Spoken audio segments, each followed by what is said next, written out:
Hey, welcome to this open hour. Thank you for your support here on Locals. And we're going to get into some music theory. Kina Music, hey, it's cool to see you on. And I love the song that you posted. It's good stuff. And back in the day, if I had heard B flat mixolydian, I would have thought a couple of things. One, that's total gibberish. What does B flat mixolydian even mean? And then two, even if I did understand what it meant, it would seem super mysterious. Yeah, flat 7 to a 1, that post is really nice. The part that I especially like is the, let's see, how's it go?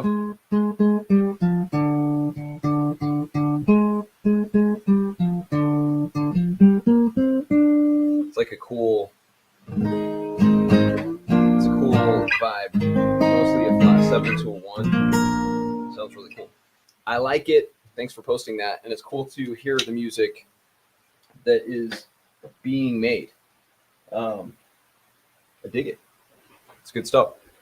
So with this new app that I'm using, and thank you to Dolph. Dolph, thank you for your recommendation. Actually, of this app, it was a while back that you made this recommendation, and for a possible replacement to the apps that the app that I was using previously, and it's so much better. And so this is actually the first stream that I'm going to be using this app. And even just now, I was like, oh, it has like a on stage feature, so it doesn't show all of the buttons on the back end. So we're gonna give it the first run and see how it goes. And as always, I'm going to be prioritizing the live chat. So any conversation that you want to have, we'll have here. And I do have some questions that I can address that I've seen some comments on YouTube that, as a rule, I don't really respond to comments on YouTube, but this is where the conversation is as music nerds on Locals, so we can speak to those. Hey, Russell, it's cool to see you on. What app? I missed it. Well, what it is, it's just an app that I'm using for live streams, and so it is this app. And so I have the ability to, it's called Notability, actually. It's a really cool app, and what it does is it allows me to like make cool edits. And one of the main things that I wasn't able to do before was to delete markup, which for whatever reason, the app that I was using before just couldn't. Like it was, it has its own advantages, I guess, but they're so minimal compared to what this app does. So it's really going to evolve the live streams. Part of the evolution with the live streams is just now that I'm getting closer to wrapping up lesson 19. So I have a printed copy of it here, and lesson 19, just as a heads up, is going to be posting on Halloween. So October 31st is when lesson 19 is going to drop. And this is this is a fun one because it really unlocks, it unlocks the circle of fifths in much more detail. And so it builds on, everything, as all the lessons do, building on, the fretboard matrix. And then the fretboard matrix of lesson 16 leads to lesson 17, which is chord inversions and extensions. And then that leads to modes in lesson 18. And then modes, we have all of these different modes that we're working with in lesson 18.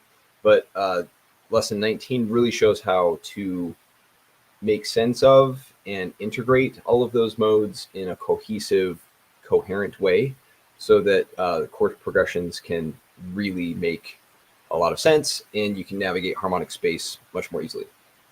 So so this app that Dolph had recommended, I had put it on my list of to-dos, which was a long to-do list and still is, frankly, a long to-do list as I'm coming out of, I was going to say, the fog of lesson or part 5, which kind of is.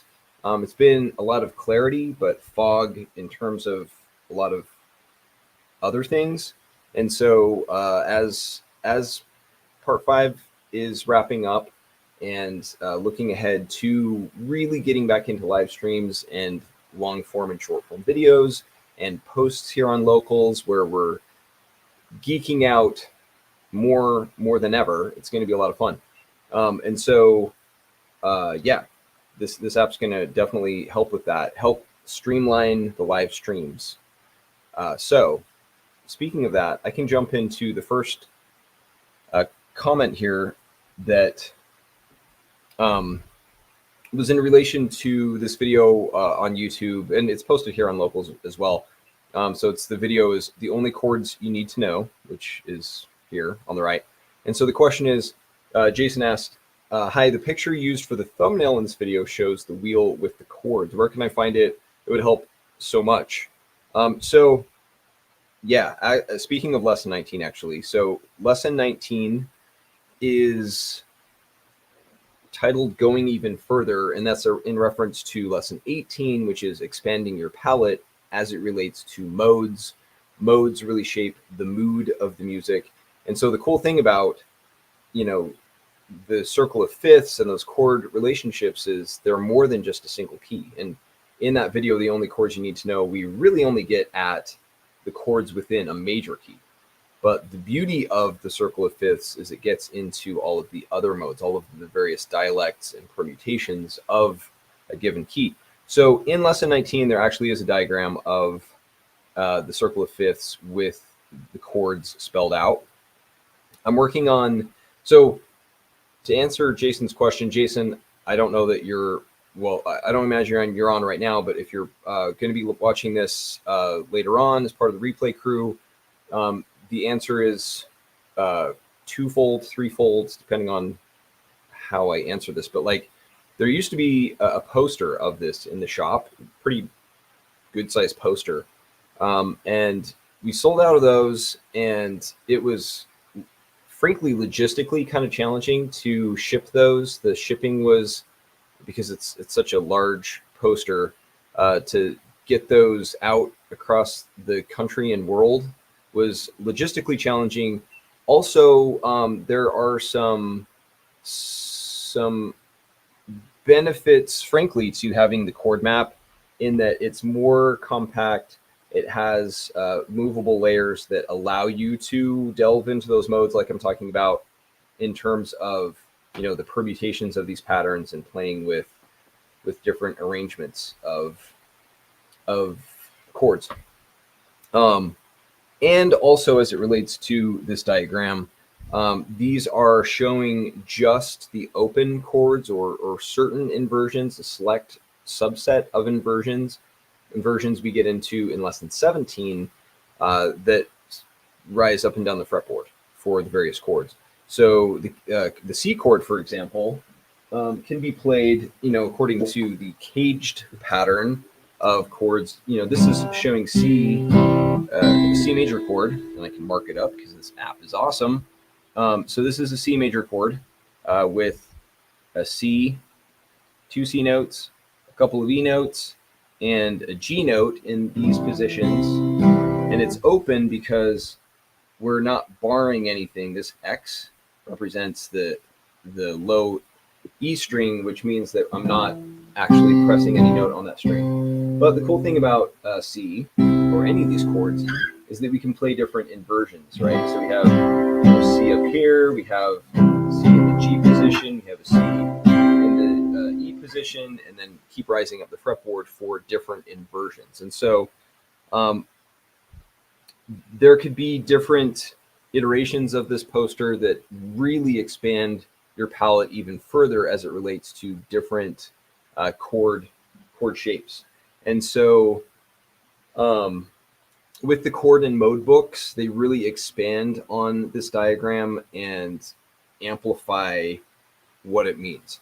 And so the short answer is this diagram is actually in lesson 19. It was a physical poster at one point, and that may be something that we look at doing again.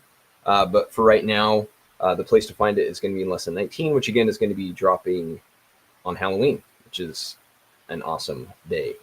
Russell, the wheel is the stuff, man. I love using it and keep it in my music stand. I love to hear it. Yeah, the ChordMap, I never get tired of it. It is, it's just, it's funny. It's you know, they say that a circle is like infinity, and that it's a line that never ends, right? It's circular, um, and it really is kind of that way in terms of it's like a sidewalk that never ends. Like it's a path that leads further and further and further into this vast forest of music theory that is teeming with life.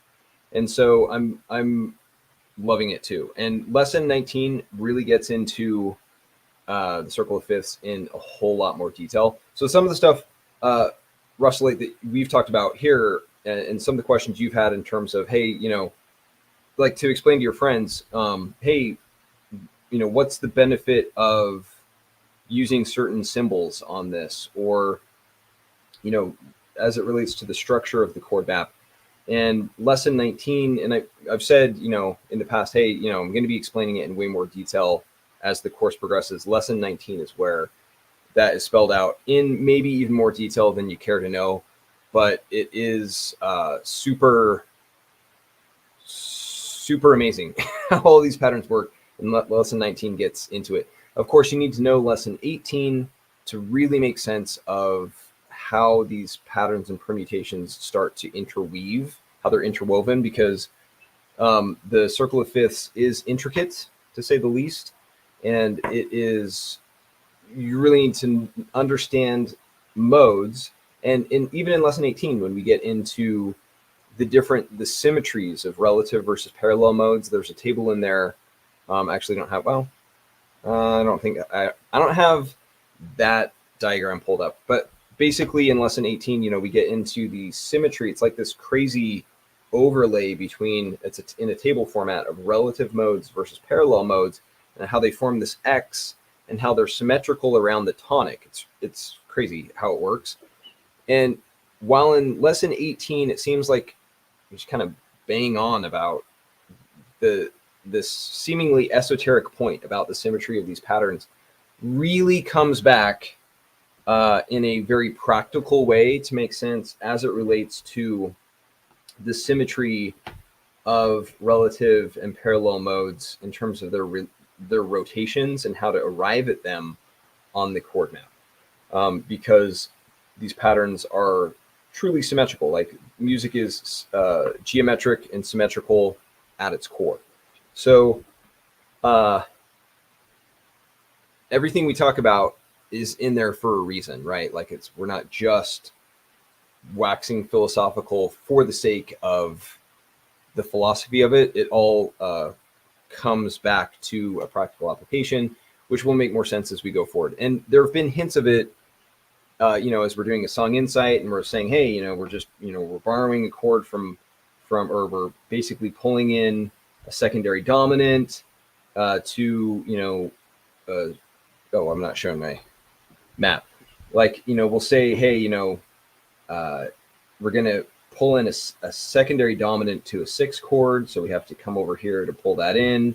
Or, you know, we borrow a chord from the parallel Aeolian mode. And we've kind of been zipping around the circle of fifths in some of the streams and videos that we've done. But that zipping, that quick navigation and flow through harmonic space will feel especially comfortable and familiar as we go forward, based on an understanding of these patterns.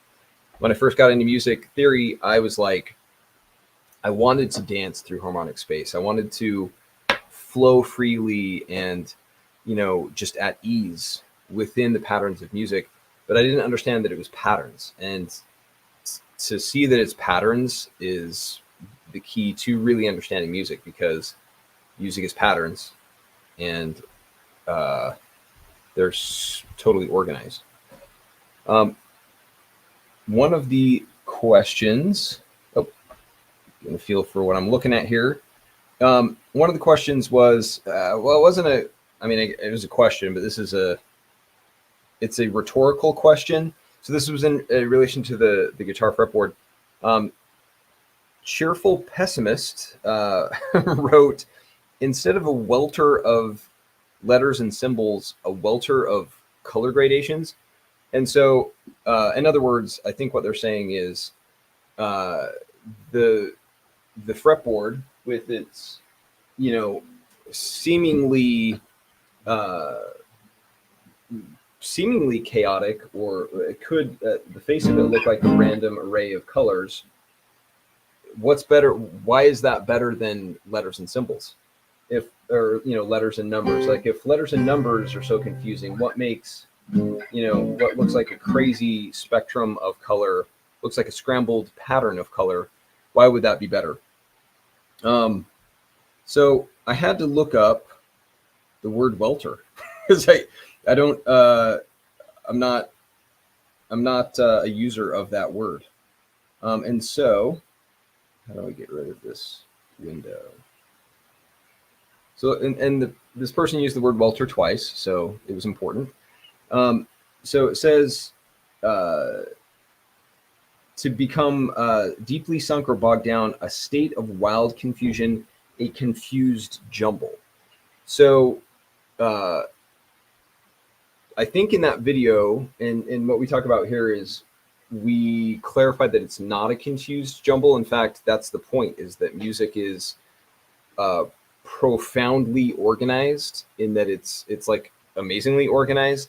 And so when you have these, you know, vertical, you know, frets of the circle of fifths, almost like cascading down like streaks of a color wheel, and then you have the chromatic scale, which is just a permutation of the circle of fifths. The chromatic scale rises up each string, and then you have the fretboard, which is an intersection between the two patterns.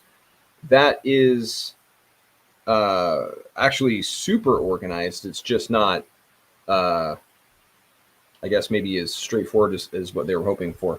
So this is a diagram that is in lesson 16. It's also in part 1. I think it even shows up in lesson 1 because it's so foundational to music theory. I'm afraid that guitar is going to fall. So this is kind of the point, is that we have the circle of fifths, which is really just the harmonic relationships between chords, and each fret with this shift in the top two strings is really just a circle of fifths formation, rising up or falling down the fret depending on your perspective.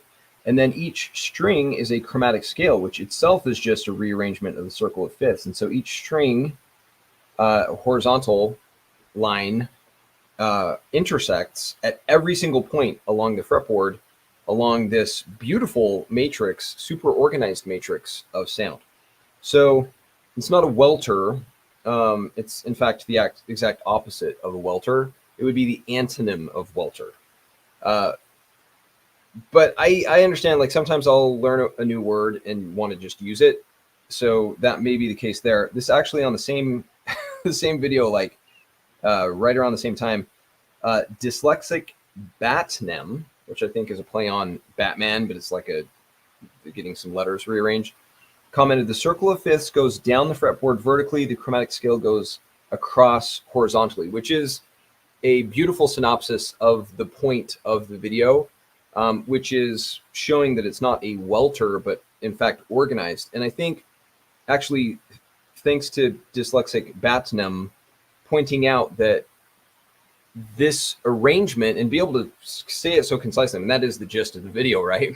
In one sentence, that it's this intersection of two organized patterns. And so, I'm not dyslexic, but it is definitely music theory in its traditional form, in its traditional format of being a welter of letters and numbers, is more of a chaotic mess. And that is, in fact, the point, is that the colors clarify and simplify those relationships because it's more naturally visual. The natural patterns of color perfectly mirror the natural patterns of sound. And sound being invisible can seem more confusing than it actually is because it's invisible. So it feels like it's this black box, like you can't see into it, when in fact you can, using color. And they show that it's not disorganized at all, but totally organized, as the dyslexic Batnem points out. And I think that, you know, especially if you're dyslexic, like I don't have dyslexia, but anyone looking at a pattern like this, it is like dyslexia inducing, even if you aren't technically dyslexic, because it is this chaotic, mangled mess of symbols. Now, if you understand notation, and we get into traditional notation at length in part 3, in lesson 10 specifically, we get into how these symbols are formed, why key signatures. This is normally how the circle of fifths is represented, as a ring of key signatures. And this is actually super abstract. And again, in lesson 10, we get into it in terms of why it's so abstract. Because every key signature is an intersection, speaking of intersections, between time horizontally and pitch vertically, or space and time. So each key signature is the intersection of space and time, each one. And then we have a ring, so we have this multiple intersections of time and space,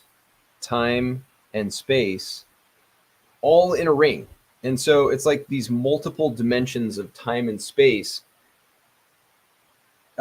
side by side, instead of like integrated into one cohesive single experience of time and space, which is disorienting to say the least, to have multiple dimensions of time and space laid out side by side.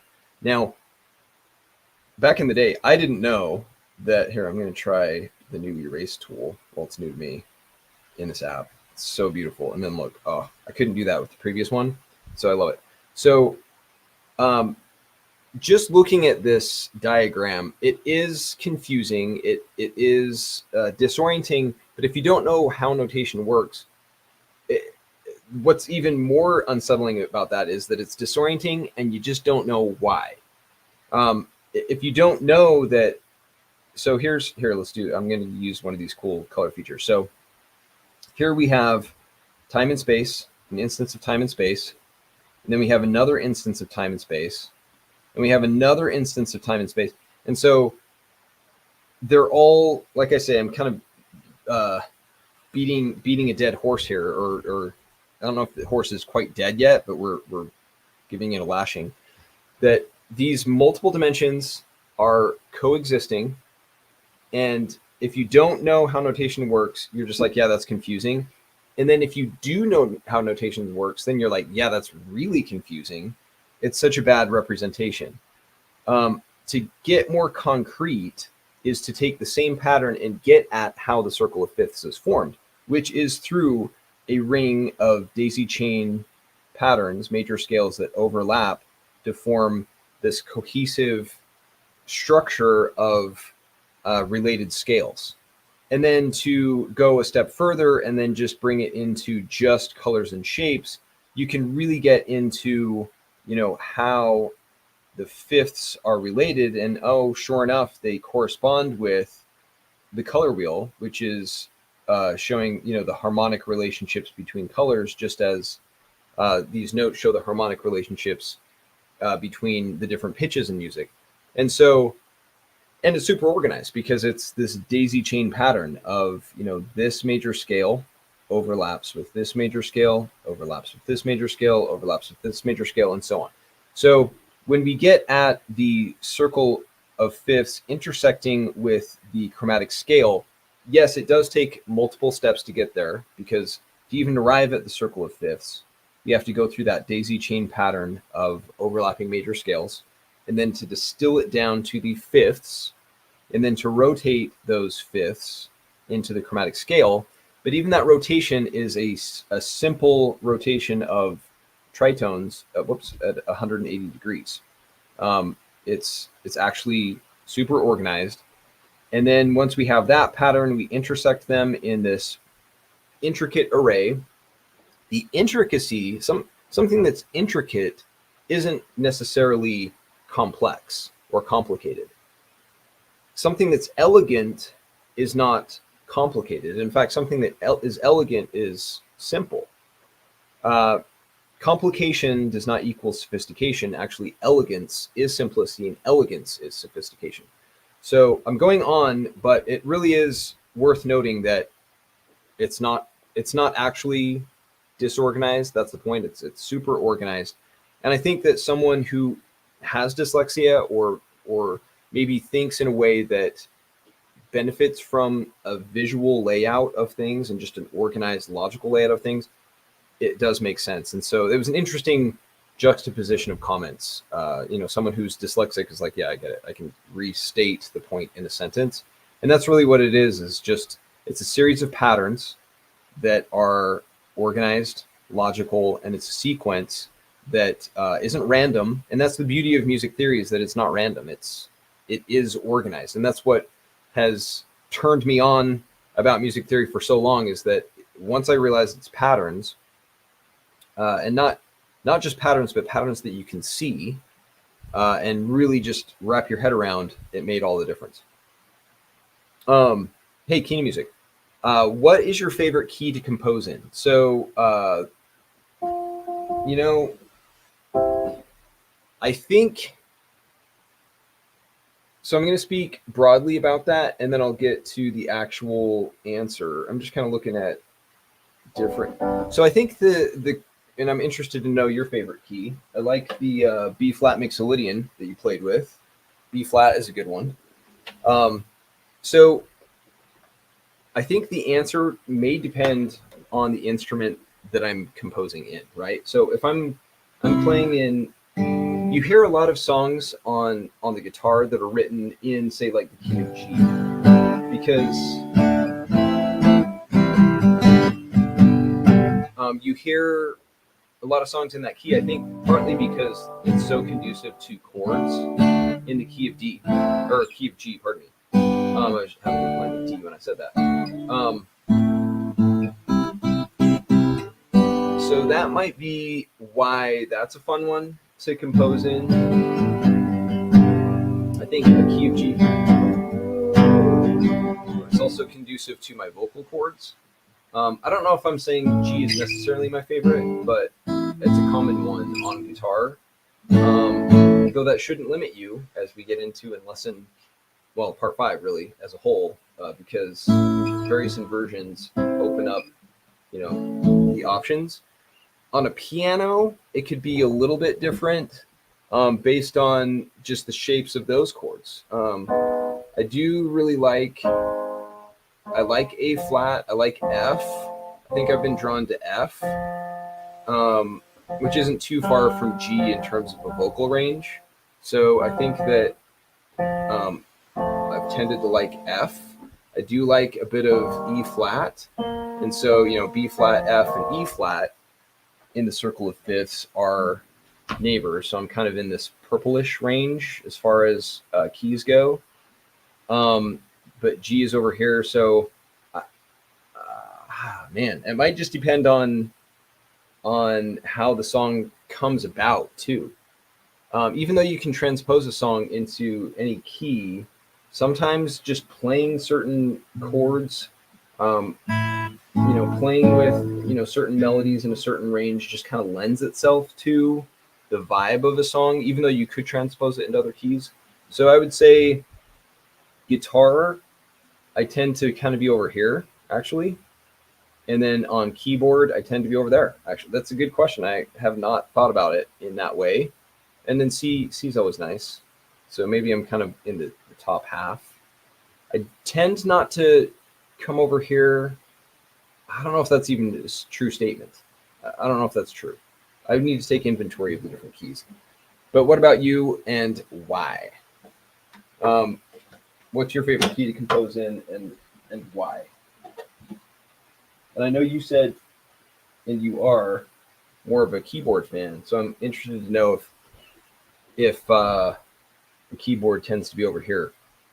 If those songs, it really has to do with the ergonomics of the instrument as much as anything. I don't know if that's as much as anything, but somewhere around D major, because the finger positions are easier. Okay, so that is not what I was saying in terms of my favorites.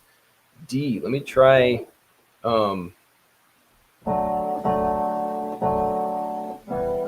Yeah, I can see how that's an easier finger position on the keyboard.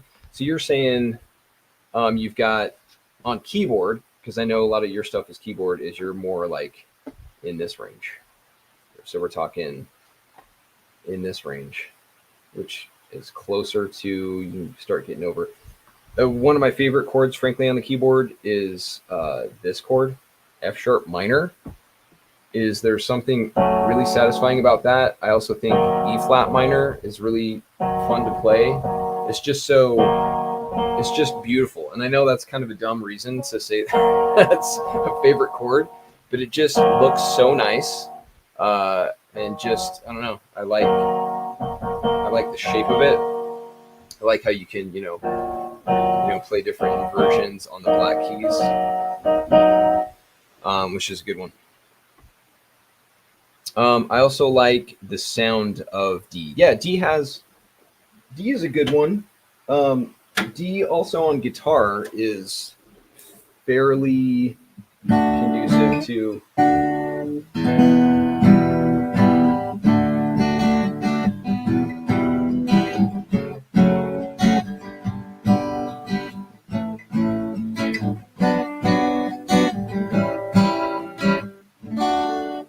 So you've got D, well, D Ionian anyway is D major, E minor, F sharp minor, G major, A major, E minor, and then C sharp diminished. And something to keep in mind actually on the guitar is that sometimes the diminished chords can be, well, it's a diminished chord, so it's like a little bit harder to, it can be harder to play, some of the inversions especially. So a nice trick is to look at, so for example, in D, you have D major, E minor, F sharp minor, G major, A major, B minor, and then you have the C sharp diminished. C sharp diminished and A are almost the same chords, and it's especially clear in the circle of thirds. And I'm working on diagrams, I've been saying this for a while now, that I'm working on diagrams that I can have at the ready that I can pull up. So I can show like a circle of thirds, but I don't have that diagram ready quite yet. But having this new app is definitely going to streamline that process. So anyway, an A7 or a 5/7 chord is very similar to playing a C sharp diminished. Or in other words, a diminished 7 and a major 5/7 are almost the same chord. So kind of nice to move to that instead and then play back to that tonic. On the guitar, it's the same, is what I'm trying to say.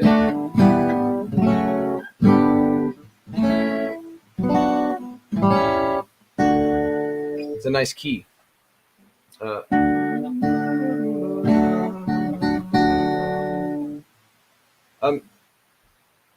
Do you find that the key that you gravitate towards is just due to shape? Do you start thinking in terms of that key?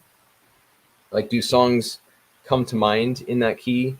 Or do you hear a song and then transpose it to that key to flesh out the idea? That's what I'm asking. I tend to just kind of like, if I have a song that starts in my mind, I start to flesh it out in that, because transposing it on the fly is maybe not a natural step. Just trying to find the notes, like.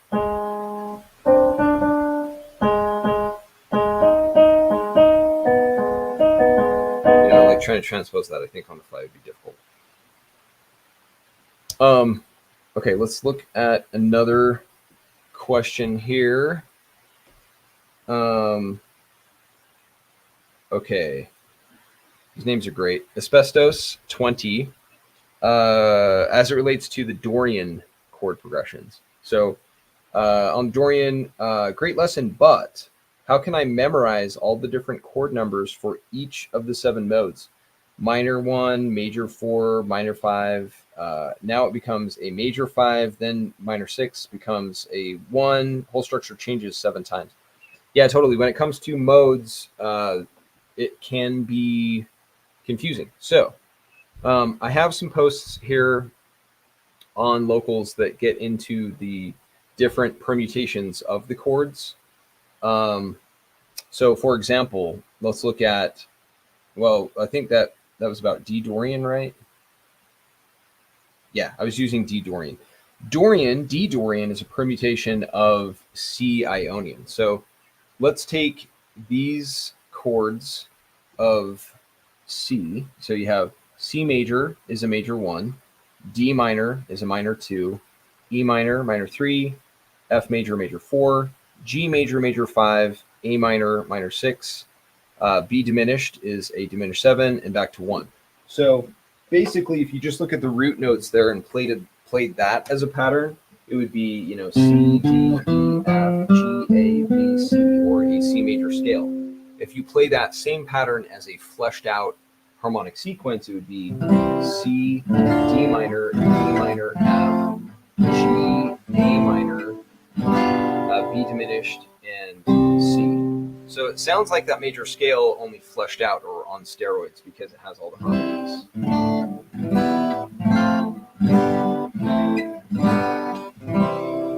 Okay, so that's C. That's this first Ionian mode. Now, if you take those same chords and just lop off C at the start and begin and end on D, you get the D Dorian mode, which is the same sequence. You can see as the columns are aligned, D lines up with D, E minor, F, G, A minor, whoops, B diminished, C, and D. However, the numerals have changed. So now we have D minor, E minor, F, G, A minor, B diminished, C, and D. But now we're treating this D minor as the tonic, as the bookends in this pattern. And notice how instead of D minor being a minor 2, we have D minor being a minor 1. What's up with that? Well, now we've basically said D minor, instead of being the second scale degree in the pattern, it's the first scale degree. It's still a minor chord, however. So instead of being a minor 2, it's a minor 1. So as we go through each of these chords in the table and you look at the columns, notice how even though the numeral changes, the quality of the chord, meaning whether it's major, minor, or diminished, stays the same, which is important. So let's look at this column of, well, let's look at this kind of middle column. So we're gonna, well, start with G. Notice how every instance of G is always G major. It's always a major chord, so it's always a uppercase Roman numeral. Starts as a 5, major 5, then it's a major 4, then it's a flat major 3, still major, it's still a major chord, major 2, and major 1. Or an easy one to see is the diminished chord. This, in this case, would be diminished. It starts as a diminished 7 in the C Ionian mode, then it goes to a diminished 6 in the Dorian. Same chord, B diminished is a diminished 5, then a sharp diminished 4, diminished 3. So it's always diminished, right? Because the underlying triad, the underlying chord is diminished. The numeral changes based on its position within that mode. So in Ionian, for example, B diminished is the seventh chord. It's the 7th in that pattern. So you have, for example, let's try another color. I'm going to try this. So you have 1, 2, 3, 4, 5, 6, 7. There it is. It's 7. Okay. Now in the Dorian mode, B diminished is 1, 2, 3, 4, 5, 6. 6. It's number 6. In E Phrygian, it's going to be up 1 because each one keeps getting bumped by 1 scale degree. So E Phrygian, it's B diminished is 1, 2, 3, 4, 5. It's the 5th chord. So it's still a diminished chord. So it's a diminished 5 instead of a diminished 6 or a diminished 7.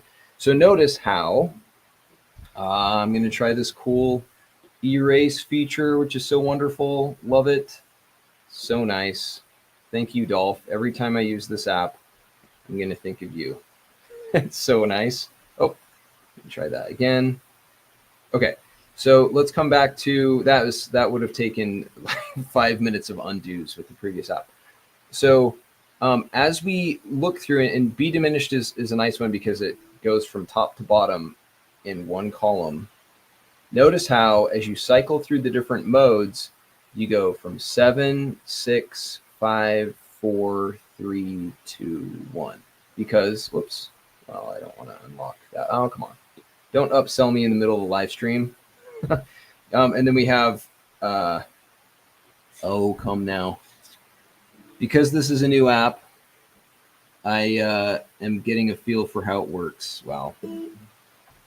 I'm raving about how awesome this app is, and then it like throws me a curveball. Hold on, just one sec. Sorry. Oh, wow. Okay. So I've reached my usage. So I guess I'm going to have to do the paid for version. Okay. Well, the app is awesome, and I need to upgrade, basically. It is that awesome. In fact, you know what? They have a microphone built into this app. It heard me saying how awesome it is, and it's saying, oh, yeah? Oh, yeah? And then pay for it. Adrian, hey, Mike. Hello. Hey, it's so cool to have you on. Thanks for joining this live stream. So it's just going to be me now, or we can talk the chord map. Actually, you know, we'll talk the chord map because that was where I was going to go after I was so rudely interrupted by the app saying that I have to upgrade. But I will because it's totally worth it.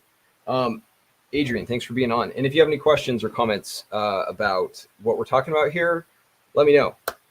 We're going to look at this version of, so we were just looking at the table saying how the different numerals for the chords cycle through or kind of rotate. It's like a revolving door of numerals for the different modes. The same thing is clear here. So we're going to go to the key of C in the chord map, where, or in other words, C Ionian, where 1 is aligned with C. And it's in the Ionian mode because the grouping points up at Ionian. Well, not just because it points up at Ionian, it's because this grouping and the numerals align with C Ionian.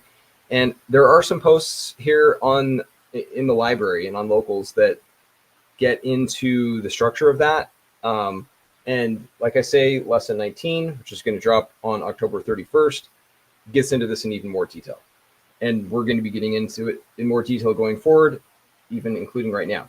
So we have, as we cycle through the different modes, all we have to do is keep this grouping in place and rotate the numerals layer to the right. Okay, so we have this grouping, same 7 chords, and with this 1 in the bottom left position, we're in Lydian. If we keep the grouping in the same position but rotate the numerals to the right, we have now C is 1, we're in Ionian. Keep the grouping the same but rotate the numerals one more notch. Now we have G is 1, G Mixolydian, same 7 chords, but now it's a permutation of that pattern with G as the tonic. Cycle one more time, and now we have same 7 chords, but now D minor is the 1, and it's D Dorian. So to Asbestos's question about, okay, wait, the chords are the same, but the numerals keep changing. How can I wrap my arms around that? How can I make sense of that? The chord map is the most elegant way I've ever seen of making sense of these relationships because, again, the chords stay the same. Now we're in Phrygian, one more rotation to Locrian. So what we were just looking at in the table is that, yeah, it is fascinating, to your point, Adrian, like how elegant it all is. And notice how when right before the app bumped us off saying upgrade, we were saying how the B diminished chord, for example, we cycle through chords, 7, 6, 5, 4, 3, 2, 1. If we start back at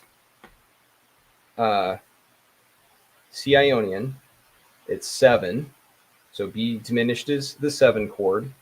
And then if we go to Dorian, and then come over to Dorian, now it's 6. And then if we come over to the, what was next? Phrygian, then it's going to be 5, right? And then if we come to Lydian over here, then it's 4. Mixolydian is going to be 3. Aeolian is going to be 2. And it's like a countdown, making our way to Locrian, which is 1. We were just cycling through the relative modes, which it comes back to, wow, that is a super tangled guitar strap. Just one sec, sorry. That's the most tangled I've ever seen it. So as we're playing through the different relative modes versus parallel modes, again, that rotate, like the symmetry, oh, it's so beautiful. The symmetry of relative versus parallel modes has to do with the symmetry between the circle of fifths and the chromatic scale. And lesson 18 gets into this, where that initial rotation in lesson 1 of the course, where we get into how the circle of fifths is just this permutation or rearrangement of the chromatic scale and vice versa. That symmetry that is at the heart of it, the very core of the framework of music theory, that symmetry is always present at every level of the patterns that we play with, whether they're scales, modes, chords, progressions, all of it. It all has to do with that initial geometric relationship, that symmetry between the circle of fifths and the chromatic scale. So as we're playing with the relative modes, you have to like cycle through to the right to play through all of the different relative modes in the circle of fifths. In the opposite direction, to cycle through the various parallel modes, you cycle to the left, because parallel modes are taking advantage of the circle of fifths and how different neighboring keys are adjacent in this formation. I know I'm kind of, it'll make way more sense once lesson 19 is out. And then we can just like really dive into all those diagrams. Yeah, it's beautiful how it works. Adrian, I noticed that when you shift through the modes, that the tritones of the 1 sometimes end up outside a given mode. Is there a reason for that, like in the sense that you can borrow it? Okay, so it's an interesting question. So let's play with, I'm going to keep your question up here, so I might need to take it in steps here. Okay, so I noticed that when you shift through the modes, the tritone of the 1 note, so basically the tritone of the tonic, sometimes end up outside the given mode. Okay, so let's start with, let's start with Lydian. And so in the case of F, let's go through the parallel modes of this. Okay, so yeah. So, well, no, sorry. I'm thinking on the fly here. So you do get into like in C. Okay, so C Lydian, for example, where C is the 1. Okay, so now we're going to go through the different parallel modes. In other words, modes that share the same tonic. So in this case, now we're going to rotate the grouping layer rather than the numerals. Those are parallel modes. So it's the opposite motion of, so C Ionian, to your point, Adrian, C Ionian is where F sharp is outside. So in C Ionian, we have C is 1, and over here we have this F sharp chord that's outside the grouping. See, it's like not enclosed within the dark line. If we come over to C Lydian, we do have F sharp diminished, does make it into that grouping. C is still 1, and we have this grouping, and it's pointing at Lydian because it's a sharp diminished 4 chord. But then once we slip into Ionian, it's no longer part of the club, right? Like it's not part of the grouping. We have an F major, an F proper. It's not F sharp. The root is F. And then as we cycle through F sharp, because the different, here, I'm going to hide the comment just so you have full screen. But you have, so basically an F sharp or the tritone, and these are tritones because the root notes are complementary colors. They're polar opposites. On a keyboard, just C and F sharp are tritones. They're very dissonant because they're far apart from each other as can be, because they're three tones or whole steps from each other in either direction. So tritones are opposite and they're super far apart. So these two tritones are part of the same grouping in C Lydian. But because F sharp, chords with the tonic of F sharp major, F sharp minor, and F sharp diminished are over here, as we cycle through the parallel modes, you only have C not paired with, but part of the same grouping in C Lydian. And then not until you cycle through all the parallel modes does it show up again in the same group with C. In this case, it's C diminished and F sharp major. And that's in Locrian. Locrian and Lydian are polar opposites. They're as far apart from each other as can be, because the initial tonics of those two major keys are tritones themselves. G and D flat, you can see, are polar opposites. They're tritones, complementary colors.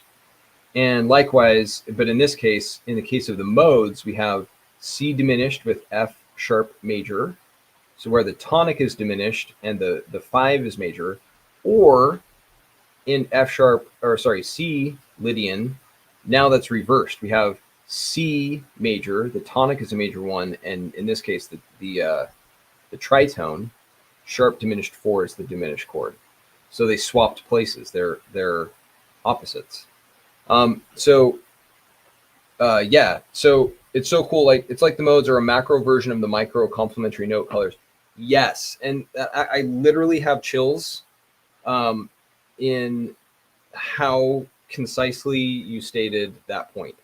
Music is fractal in that sense. If you can picture, like a Mandelbrot set or different fractals, in that, you can zoom in, like those, a Mandelbrot set, right? Where these fractals, or just any fractal image, there are GIFs or just, videos that cycle endlessly. It's like zooming in. But it's almost like you lose your bearings, because as you're falling, it's like this endless receding horizon as you fall endlessly into these fractals, because the fractal is at the macro level the same as the structure at the micro level. And so it's this endless pattern. Music is basically the same, in that you have the patterns at the micro level, this geometry at the core of the framework, this symmetry, and this relationship between the circle of fifths and the chromatic scale.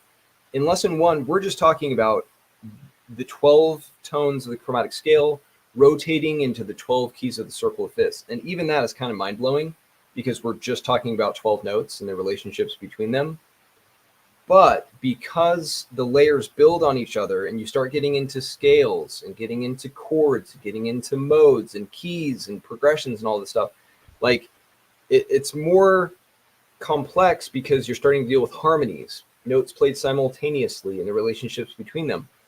But what's beautiful is that those, even at the more complex macro level, these harmonies are still guided by or informed by the underlying symmetry and that geometry that really is at the core of it between the circle of fifths and the chromatic scale. So I'm just putting way more words to what you said so concisely, is that the modes are a macro version of the micro complementary note colors. Exactly. So as we get into the different, and I just got chills again as you did. So it's like a chill fest right now in terms of the beauty of these connections. So, and that's why, I go on and on about, the lessons building on each other, how, each layer, the old adage, as above, so below. In reverse, as below, so above. It's fractal, and it's cyclical and it's symmetrical. These patterns are truly amazing, like how how it works. And that's why I go on about the course, and I show that, you know, incline of the different, you know, parts 1 through 5 rising up. It's like a visual table of contents to show how each concept builds on the last, because it is super tempting. Like I'm for one, when I first got into music, I was like, I just want to learn chords, damn it. I just want to learn chord progressions. And so I was thinking I was ready for basically part 5, even though there wasn't parts 1 through 5. Like, I mean, the information was there across hundreds or thousands of articles online, obscured through abstract symbol sets and traditional notation and tablature and chord charts. But the principles were there, but it was like this, you know, if it was an archaeological dig, it was this base that was smashed and scattered, and or like a, you know, a puzzle that had been, you know, strewn across a field. And to piece these items together and then put them in a logical order as the course outlines the information is really the way that I have found has helped me to understand this, is to start at the most basic level and then expound from there. And actually, to be honest, when I first got into music theory, it's only kind of naturally developed, that understanding of the micro to the macro being this elegant, intricate structure, this framework that is totally logical. Like, I didn't totally understand it to begin with. It just intuitively kind of led that way. But once you step back and, you know, have taken in all these patterns, it's like, holy shit. Like, it's, music is even cooler than it seems, and it seems amazing. It's beautiful to the ears, and it's amazingly beautiful to the eyes as well, and to the mind.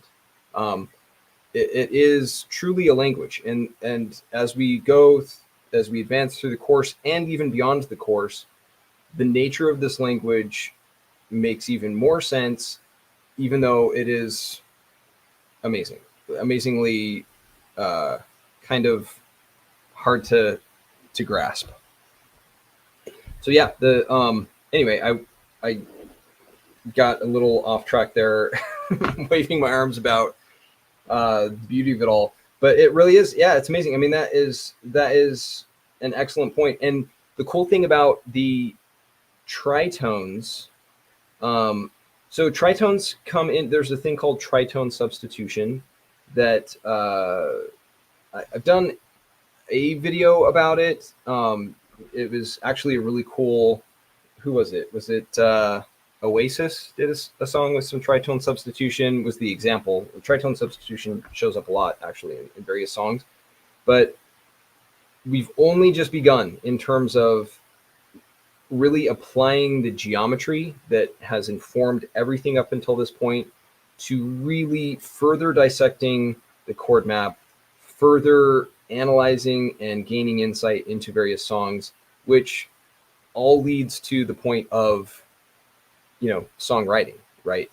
So it sounds to me like that you can be playing a progression or solo in C Ionian and borrow the complementary F sharp to color C Ionian with a haunting or scary vibe, since G flat is F sharp. Yeah, you can. And so, yeah, that's a good, you can borrow chords from anywhere. So for example, if you're in C Ionian and, you know, your tonic is C, you can borrow a flat major 5, for example, from Locrian. It is a parallel mode. It's not as common to reach as far into the parallel modes typically. And I say typical, that doesn't mean that it's a hard and fast rule, or that it has to be this way. But you can, when I say you can go into any, you can borrow chords from anywhere, but often a general rule of thumb is to reach only into maybe, well, Ionian to Aeolian is a rich field for borrowed chords. That's often, going even further into Phrygian is less common, but not unheard of. But to your point, The underlying dissonance between tritones is something that you can use. You can play with that dissonance with the different harmonies to create an interesting progression back to the tonic. With the tritone substitutions too, the tritone substitution often is a flat major 2 to a 5 to a 1. So the dissonance is a flat major 2. So for example, in the key of C, if we're playing a tonic of C, we can go to a flat major 2 instead of a 5, because, and we're going to get into this in more detail, but a flat major 2, those two chords share two notes in common. So, sorry, let me...